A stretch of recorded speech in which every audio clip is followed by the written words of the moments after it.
আসসালামু আলাইকুম সুপ্রিয় শিক্ষার্থীরা, আমাদের আজকের বেসিক ইংলিশ গ্রামার কোর্সের ক্লাসের টপিক হচ্ছে ফিউচার টেন্স এবং এর প্রকারভেদ। ফিউচার টেন্সের রয়েছে 4 প্রকার।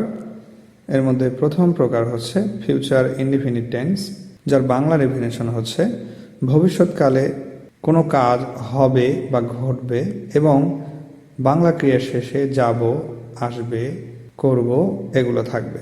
ফিউচার ইনডিফিনিট টেন্সের গঠন বা স্ট্রাকচার হচ্ছে প্রথমেই সাবজেক্ট বসবে, এরপরে সাহায্যকারী ভার্ব শ্যাল অথবা উইল এবং মূল ভার্বের প্রেজেন্ট ফর্ম প্লাস বাকি অংশ।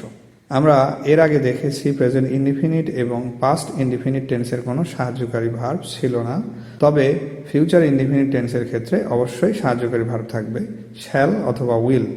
আমরা এক্সাম্পল দেখব। I will buy a shirt, I subject, will auxiliary verb, buy মূল ভার্ব বা principal verb. Karim will help the poor, will auxiliary verb, help মূল ভার্ব বা প্রিন্সিপাল ভার্ব বা V1 আমরা যেটা বলি না কেন। এরপরে আই অথবা we shall visit the place, I অথবা উই এই দুটি সাবজেক্টের পরেই শ্যাল ইউজ করা যায়, যা অক্সিলারি ভার্ব এবং ভিজিট মূল ভার্ব। একটি নোট দেওয়া আছে, তা হচ্ছে ফার্স্ট পারসন আই অথবা উই এর পরে শ্যাল ব্যবহার করা যায়, তবে উইল যে কোনো সাবজেক্ট এবং নাম্বারের পরে ব্যবহার করা যায়। ফিউচার কন্টিনিউয়াস টেন্সের গঠন দেখব আমরা। প্রথমে বাংলায় জেনে নিই ফিউচার কন্টিনিউয়াস টেন্স কাকে বলে। তা হচ্ছে কোনো কাজ ভবিষ্যতে বা পরে কিছু সময় ধরে চলতে থাকবে এবং বাংলা ক্রিয়ার শেষে করতে থাকবে, করতে থাকবো ইত্যাদি থাকবে। এর গঠন হচ্ছে সাবজেক্ট প্লাস শ্যাল বি অথবা উইল বি, এরপরে ভার্ব প্লাস আইএনজি। যেহেতু এটি কন্টিনিউয়াস টেন্স এজন্য ভার্ব প্লাস আইএনজি হবেই। আমরা এক্সাম্পল দেখব। I shall be going with you, shall be auxiliary verb, go ভার্বের সাথে আইএনজি যুক্ত করে গোয়িং। He will be coming in time, will be auxiliary verb, come plus ING, coming. They will be learning English grammar, will be auxiliary verb, learn verb plus ING, learning. Rakib will be speaking for me, will be auxiliary verb, speak মূল ভার্বের সাথে ING যুক্ত করে speaking করা হয়েছে। আমাদের পরের tense হচ্ছে ফিউচার পারফেক্ট টেন্স। এখানেও বাংলা ডেফিনেশনটা অনেক বড়, মনে রাখা কষ্টকর। ভবিষ্যৎকালের দুটি কাজের মধ্যে যে কাজটি আগে হবে তা ফিউচার পারফেক্ট টেন্স হয় এবং যে কাজটি পরে হবে তার ফিউচার ইনডিফিনিট টেন্স বা সিম্পল প্রেজেন্ট টেন্স হয়। সেক্ষেত্রে আমরা প্রথমে স্ট্রাকচার জেনে নিই, তারপর এক্সাম্পল ফলো করব। স্ট্রাকচার হচ্ছে subject plus shall have, will have এই দুটি অক্সিলারি ভার্বের যে কোনো একটি হবে এবং মূল ভার্বের পাস্ট পার্টিসিপল হবে বা V3 হবে, এরপরে বাকি অংশ। For example, they will have worked till the evening, will have auxiliary verb, work ভার্বটির V3 হচ্ছে worked. I shall have joined the meeting, shall have auxiliary verb, join এই ভার্বের পাস্ট পার্টিসিপল হচ্ছে joined. I shall have done the work before my father will come, আমার বাবা আসার পূর্বে আমি কাজটি করে ফেলব। এখানে দুটি কাজ সম্পন্ন হয়েছে, এই জন্য প্রথমটি হয়েছে future perfect tense, I shall have done the work, এবং পরের কাজটি ফিউচার ইনডিফিনিট টেন্স হয়েছে, যেহেতু প্রথমে কাজ হবে পরে বাবা আসবে। ফিউচার টেন্সের শেষ প্রকার হচ্ছে ফিউচার পারফেক্ট কন্টিনিউয়াস টেন্স। যদি বাংলায় আমরা ডেফিনেশন দিই তা হবে ভবিষ্যৎকালে দুটি কাজের মধ্যে যে কাজটি আগে চলতে থাকবে তার ফিউচার পারফেক্ট কন্টিনিউয়াস টেন্স হয় এবং যে কাজটি পরে হবে তার ফিউচার ইনডিফিনিট বা প্রেজেন্ট ইনডিফিনিট টেন্স হয় এবং বাংলা ক্রিয়ার শেষে পড়তে থাকবে, খেলতে থাকবে, যেতে থাকবে ইত্যাদি থাকবে। আমরা ইংলিশ স্ট্রাকচার দেখে নিই। Subject plus shall have been, will have বিন এই দুটি অক্সিলারি ভার্বের যে কোনো একটি প্লাস ভার্ব প্লাস আইএনজি হবে এবং বাকি অংশ।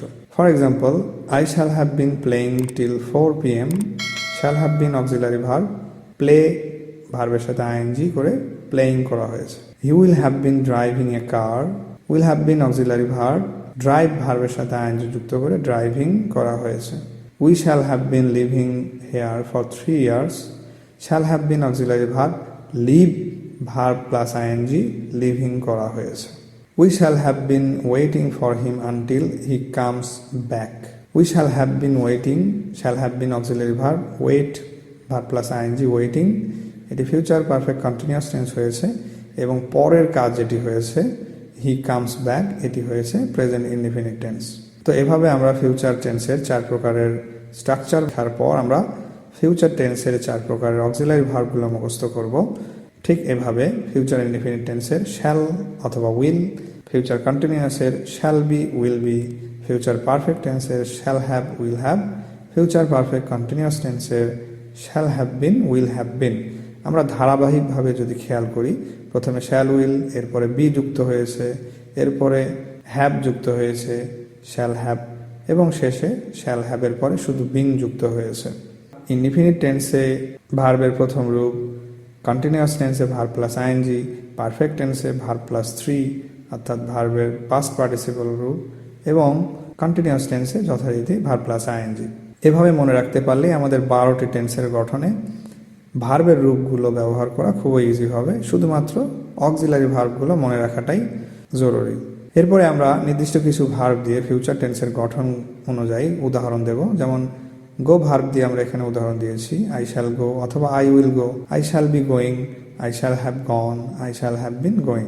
এপাশে আমরা রাইট ভার্ব দিয়ে এক্সাম্পল দিয়েছি, I will write, I will be writing, I will have written, I will have been writing. এরপরে আমরা কি করব, একটি নির্দিষ্ট ভার্ব দিয়ে এই 12 প্রকার টেন্সের উদাহরণ দেব।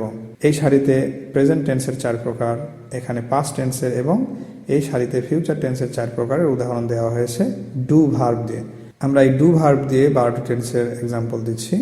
I do, I am doing, I have done, I have been doing, I did, I was doing, I had done, I had been doing, I will do, I will be doing, I will have done, I will have been doing.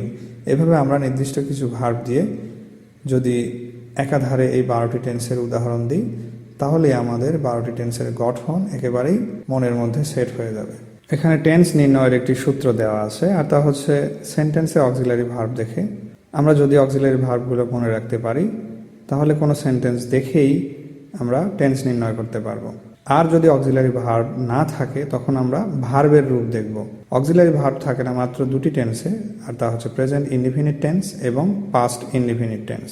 এখানে ভার্বের রূপ দেখেই আমরা বুঝে নেব এটি কোন টেন্সে আছে। যদি ভার্বের দ্বিতীয় রূপ থাকে, তাহলে পাস্ট ইনডিফিনিট টেন্স হবে, এবং ভার্বের যদি প্রেজেন্ট ফর্ম বা মূল ভার্ব থাকে, তাহলে তা হবে প্রেজেন্ট ইনডিফিনিট টেন্স। তো এই হচ্ছে আমাদের টেন্স রিলেটেড ক্লাস।